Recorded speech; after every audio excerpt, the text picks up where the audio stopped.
प्रिय छात्रों, अब आज आप लोगों को अर्थालंकार के बारे में बताया जाएगा। शब्दालंकार में तो अनुप्रास, यमक, श्लेष 3 हैं। इसके अतिरिक्त जितने हैं उपमा, रूपक, उत्प्रेक्षा इत्यादि जितने भी अलंकार हैं वो अर्थालंकार हैं। तो पहले हम लोग उपमा अलंकार का लक्षण देखते हैं।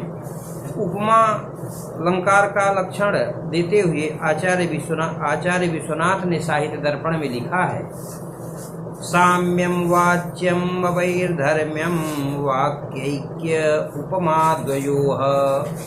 वाक्यैक्य, एक ही वाक्य में दो पदार्थों के वैधर्म्य रहित तथा वाच्य सादृश्य को उपमा अलंकार कहते हैं।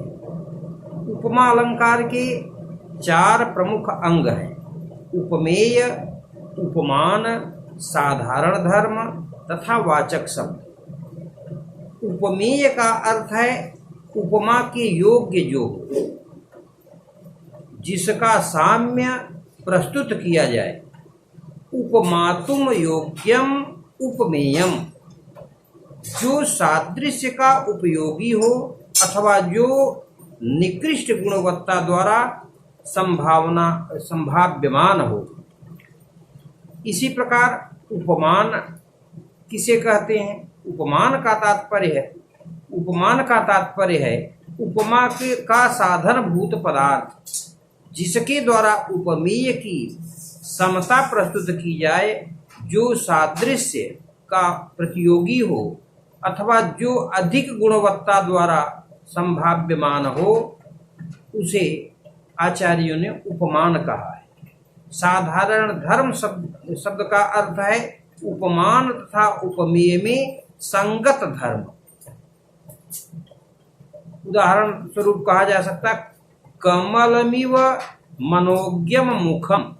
मनोज्ञ शब्द साधारण धर्म है, क्योंकि मनोज्ञत्व रूप धर्म के संबंध में मनोज्ञता के कारण प्रसिद्ध कमल के साथ मुख उपमित किया जाता है। उपमेय हो गया, उपमान हो गया, साधारण धर्म हो गया। अब बचा वाचक शब्द। वाचक शब्द किसे कहते हैं? जो औपम्य को प्रकट करता है, जैसे मनु, मानो, जनु, जानो, ये सब हिंदी में होता है। इव, जैसे इव शब्द है, यह वाचक शब्द है। उपमा अलंकार का उदाहरण प्रस्तुत करते हुए आचार्य ने कहा है, मधुरः सुधावधरः पल्लव तुल्योतिपेलवः पाणिः चकित मृगलोचनाभ्याम सदृशी चपले च लोचने तस्याः। उस नायिका का अधरोष्ठ अमृत के समान मधुर है, पाणी पल्लव के समान अत्यंत कोमल हैं तथा उसके नेत्र युगल घबराए हुए हिरण के नेत्रों के सरीखे चंचल हैं। इस उदाहरण में पूर्णोपमा अलंकार है। इसमें 3 उपमाएं हैं, जिसमें अधर, पाणी तथा लोचन क्रमशः उपमेय है। सुधा, पल्लव तथा चकित मृगलोचन क्रमशः उपमान है। मधुर, अतिपेलव तथा चपल क्रमशः साधारण धर्म है। वत, तुल्य तथा सदृश क्रमशः इसके वाचक शब्द हैं। अब हम लोग रूपक अलंकार को देखते हैं। रूपक अलंकार का लक्षण साहित्य दर्पणकार ने लिखा है, रूपकम रूपिता रूपो विषये निरपह नवे। निरपह नव अर्थात अपहनव यानी निषेध रहित, विषय अर्थात उपमेय में रूपित का आरोप को रूपक अलंकार कहते हैं। यहाँ पर यदि हम देखें तो प्रस्तुत इस लक्षण में रूपित तथा निर्भव शब्द का प्रयोग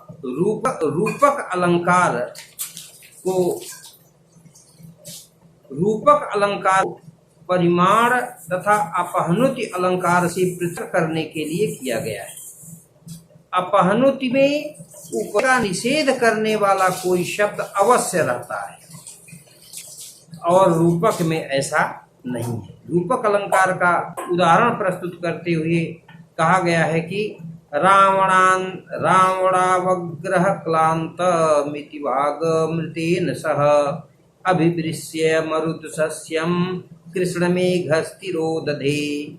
रावण रूपी अवग्रह से संतप्त मरुत अर्थात देवता रूपी सस्य यानी फसल को इस प्रकार वाणी रूपी अमृत से सींचकर वह कृष्ण विष्णु रूपी तिरोहित हो गया।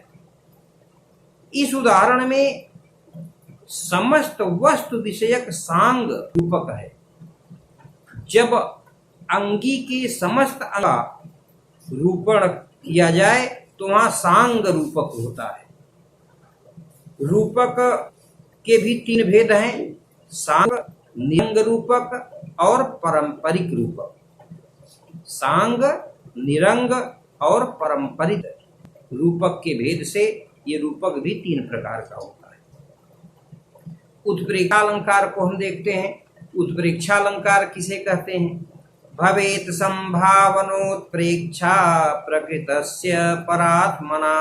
साहित्य दर्पणकार ने कहा है कि भवेत संभावनोत्प्रेक्षा प्रकृतस्य परात्मना।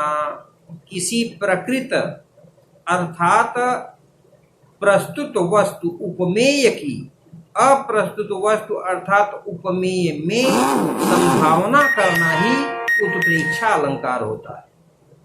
उत्प्रेक्षा अलंकार का उदाहरण प्रस्तुत करते हुए मैंने रघुवंश महाकाव्य में कहा है, शैषा स्थली यत्र विचिन्विता त्वां भ्रष्टं वयानुपुरमेकमुर्व्याम् अदृश्यत्वच्चरणारविन्द विश्लेषुखादिवबद्धमौनम्। रावण विजय के अनंतर अयोध्या प्रत्यागमन के संदर्भ में भगवान राम एक स्थल का निर्देश करते हुए सीता से कह रहे हैं कि हे सीते, यह वही स्थान है जहां तुम्हारा अन्वेषण करते हुए मैंने तुम्हारे पैर से टूटकर पृथ्वी पर गिरे हुए एक नूपुर यानी बिछुए को देखा था, जो कि तुम्हारे चरण कमलों के बिछोह की वेदना से मानो मूक हो गया था। वह कुछ बोल नहीं रहा था, चुपचाप पड़ा हुआ था। इस उदाहरण में हेतुत्प्रेक्षा है, क्योंकि यहाँ दुख रूप गुण हेतु कारण के रूप में उत्प्रेक्षित कर लिया गया है। अथवा जड़ चेतना शून्य नूपुर भी भला दुखी कैसे हो सकता है।